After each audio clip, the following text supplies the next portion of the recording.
ప్రధాని నరేంద్ర మోదీతో ఏపీ మంత్రి నారా లోకేష్ భేటీ అయ్యారు. కేంద్రం సహాయం, పెండింగ్ ప్రాజెక్టులు, కేంద్ర పథకాల అమలు, తాజా రాజకీయ పరిస్థితులపై ప్రధానితో ఆయన చర్చించారు.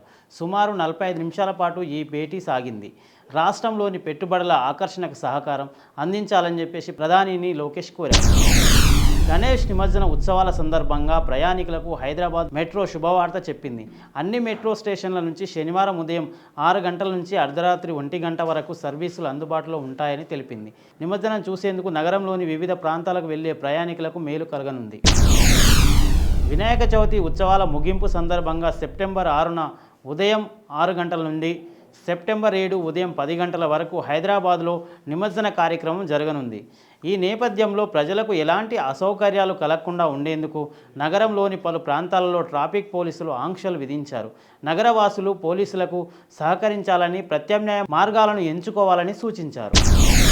తెలంగాణకు నూతన విద్యా విధానం కావాలని సీఎం రేవంత్ రెడ్డి అన్నారు.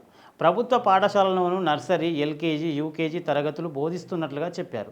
ప్రైవేటు, కార్పొరేట్ స్కూళ్ల కంటే ప్రభుత్వ స్కూళ్లలో నాణ్యమైన విద్యను అందిస్తామని అన్నారు. తనని తాను శాంతిదూతగా పేర్కొంటున్న అమెరికా అధ్యక్షుడు డొనాల్డ్ ట్రంప్ ఇన్నాళ్లుగా తాను 7 యుద్ధాలను ఆపానంటూ ప్రచారం చేసుకున్నారు. ఈ విషయంలో తాజాగా మాట మార్చేశారు. స్వయంగా 3 యుద్ధాలను ఆపానని పేర్కొన్నారు. జీఎస్టీ రేట్ల తగ్గింపుతో ప్రభుత్వం 3,700 కోట్లకు ఆదాయం కోల్పోయే అవకాశం ఉందని ఎస్బీఐ తాజా రిపోర్టులో తెలిపింది. జీఎస్టీ రేట్ల సవరణల వార్షిక ప్రభావాన్ని ప్రభుత్వం 48,000 కోట్లుగా అంచనా వేసినట్లుగా రిపోర్టులో పేర్కొంది. వినియోగం వృద్ధి పెరగడంతో నష్టం 3,700 కోట్లకు పరిమితమవుతుందని తెలిపింది. అమెరికా టెక్ దిగ్గజం యాపిల్ వ్యాపారంలో భారత్లో విస్తరిస్తుంది. గతేడాది ఈ సంస్థ ఆదాయం ఏకంగా $9 మిలియన్లు చేరింది. అంతకు ముందు సంవత్సరంతో పోలిస్తే ఇది 13% ఎక్కువ. ఈ విషయాన్ని బ్లూంబర్గ్ కథనంలో వెల్లడించింది. ప్రభుత్వ విశ్రాంత ఉద్యోగి ముత్తినేని వెంకటేశ్వర్లు యాదగిరిగుట్ట శ్రీ లక్ష్మీనరసింహస్వామి దేవస్థానానికి విశేషమైన విరాళాన్ని అందించారు. హైదరాబాద్ తిలక్ నగర్లో 152 గజాల్లో ఉన్న 4 కోట్ల విలువైన తన 3 అంతస్తుల ఇంటిని ఆలయానికి దానం చేశారు. ఆలయ ఈవో వెంకట్రావు సమక్షంలో శ్రీ లక్ష్మీనరసింహస్వామి పేరు మీద చిక్కడపల్లిలోని సబ్ రిజిస్టర్ ఆఫీసులో గురువారం రిజిస్ట్రేషన్ చేయించారు. ఖైరతాబాద్ మహాగణపతిని తెలంగాణ సీఎం రేవంత్ రెడ్డి దర్శించుకున్నారు. స్వామివారికి సీఎం ప్రత్యేక పూజలు చేసి తీర్థ ప్రసాదాలను స్వీకరించారు.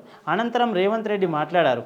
71 ఏళ్ల క్రితం గణేష్ ఉత్సవ సమితి 1 అడుగు గణేశుని ప్రతిష్ఠించుకొని ఉత్సవాలు ప్రారంభించిందన్నారు.